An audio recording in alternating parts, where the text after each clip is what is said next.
यानंतरची बातमी मुंबईतून। मुंबईतील आझाद मैदानावर डॉक्टरांचं आंदोलन सुरू आहे। या आंदोलनादरम्यान डॉक्टरांनी आक्रमक पवित्रा घेतला। आंदोलक डॉक्टरांनी मैदानाबाहेर जाण्याचा प्रयत्न केला।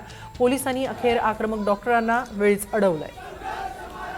याबाबत अधिक माहिती घेऊया आमचे प्रतिनिधी रिजवान शेख यांच्याकडून। रिजवान, काय अधिक माहिती आंदोलनाबाबत?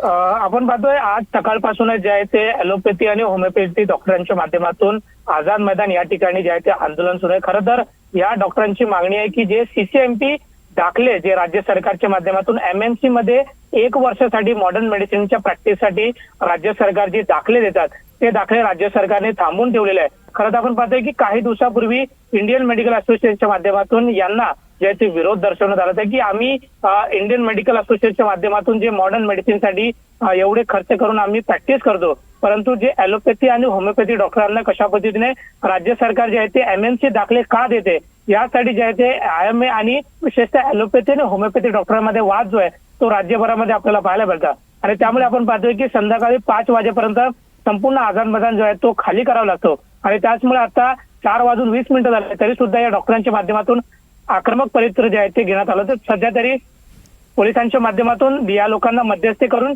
जे आहे ते शांत करण्यात आलेलं आहे आणि आता पुन्हा एकदा डॉक्टर जे आहे ते शांततेच्या मार्गाने आंदोलन करता आपल्याला दिसून येत आहे। धन्यवाद रिजवान, आपण दिलेल्या या सविस्तर माहितीबद्दल।